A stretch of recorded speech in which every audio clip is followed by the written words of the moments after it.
m'appelle Armand Dauphin et je travaille dans le cinéma à La Réunion depuis un certain nombre d'années. Et actuellement, je m'occupe principalement de la coordination de écoles, collèges et lycées au cinéma et du Festival du film court de Saint-Pierre. Quelques semaines avant le début du festival, on était toujours dans l'interrogation à savoir si on pourrait le faire ou pas. Donc c'est vrai que ça nous a mis dans une situation psychologique assez inconfortable. Surtout que l'année dernière, le festival a été un énorme succès avec plus de 5200 spectateurs, la majorité des séances qui étaient complètes, une séance en plein air avec 850 personnes. Le festival en lui-même, finalement, cette année, s'est très bien déroulé, puisqu'on a sur, par exemple, le Moulin à Café, 97% de taux de remplissage par rapport à la jauge qui nous a été imposée, à savoir 50% de la salle. Et on s'est dit, finalement, ça va être un test, ce festival. C'est savoir si finalement, sans plein air, sans forum, sans star, avec une presse qui a été moindre, beaucoup moindre cette année, est-ce que les gens vont venir?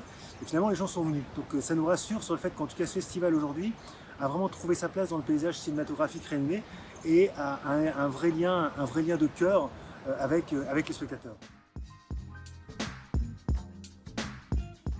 L'objectif de ce festival, c'est évidemment de faire découvrir du court-métrage, parce que les festivals sont le lieu où on peut voir des courts-métrages, puisque maintenant, les émissions télé, il n'y en a quasiment plus qui en diffusent. Après, notre objectif, effectivement, c'est de sensibiliser les spectateurs.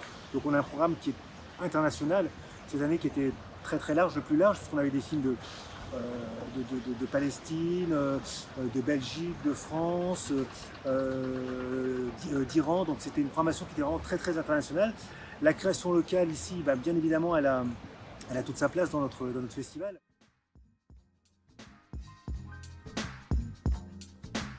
C'est vrai qu'il y a 20 ans, quand on parlait de cinéma réunionnais, de court-métrage à La Réunion, on en avait très peu. Il y a 10 ans encore, on en avait très peu, on diffusait toujours un peu les mêmes. Et puis c'est vrai que depuis quelques années, avec une nouvelle génération, il y a vraiment un foisonnement dans la création. Il y a des talents qui sont en train de naître. Certains sont déjà affirmés comme Vincent Fontano avec Blaquet. Certes, c'était son premier court-métrage, mais un court-métrage qui est d'une qualité exceptionnelle. D'ailleurs, il a eu plusieurs prix. Donc je pense qu'avec quelqu'un comme Vincent Fontano, on a vraiment, là, à mon avis, un vrai chef de file du cinéma réunionnais. Et puis à côté de ça, on a plein d'autres réalisateurs. Donc on a vu effectivement les succès de films comme Tangente. Donc nous, cette année, on avait en compétition Sombre couleur de Ophélie Galland. Et rien que nous deux de Grégoire Jahan, qui a obtenu une mention coup de cœur au festival. Je pense qu'il y a 20 ans, il y avait une génération qui a essuyé un peu les plâtres. La génération d'avant, c'est commencer à mettre en place le cinéma à La Réunion. Et que à l'époque, il n'y avait pas toutes les aides que pouvait aussi fournir aujourd'hui la région. Donc c'était un vrai travail de pionnier à l'époque de faire un film, mais aussi de faire des festivals, de proposer des films en version originale. C'était quelque chose où beaucoup de gens se sont battus pour pouvoir le faire. Aujourd'hui, on a une nouvelle génération qui arrive, qui est quasiment née avec une caméra ou un smartphone à la main, qui a accès à Internet, qui a accès à énormément d'images. On a des formations qui sont structurées. Les pouvoirs publics ont pris conscience de l'importance de l'audiovisuel en tant qu'économie, mais aussi en tant qu'art. Je pense que si la génération d'aujourd'hui avait eu ses 20 ans il y a 20 ans, elle n'aurait pas pu faire tout ce qu'elle peut faire actuellement, parce qu'il n'y avait pas du tout les mêmes moyens qui étaient mis en place. J'espère que les jeunes qui se font cette culture cinématographique ne se concentreront pas uniquement sur les films qui ont été faits en 2000, mais auront le goût d'aller voir aussi ce que faisaient des maîtres du cinéma, comme Truffaut, comme Godard.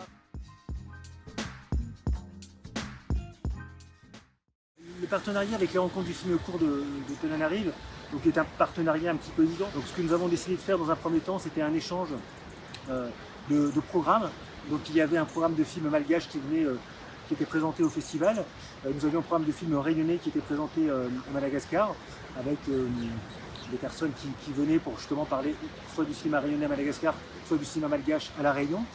Cette année, on était un petit peu plus loin dans le partenariat, puisque Madagascar nous a décentralisé la compétition des films malgaches du festival, sur lequel nous avons mis un jury en place. Nous avons décentralisé l'intégralité de notre compétition qui sera diffusée dans les alliances françaises de Madagascar. Et ce que nous envisageons par la suite, donc il y a plusieurs projets, mais en tout cas, on souhaite en tout cas faire un échange de cinéastes avec cinéastes malgaches qui viendraient à La Réunion, cinéastes réunionnais qui iraient à Madagascar, et on va voir ce qui va pouvoir sortir de ces échanges. Après, je pense qu'on a en idée des envies en tout cas de formation, et pourquoi pas envisager d'essayer de participer à une production commune entre La Réunion et Madagascar à travers des cinéastes qui auraient été primés dans chacun de nos festivals.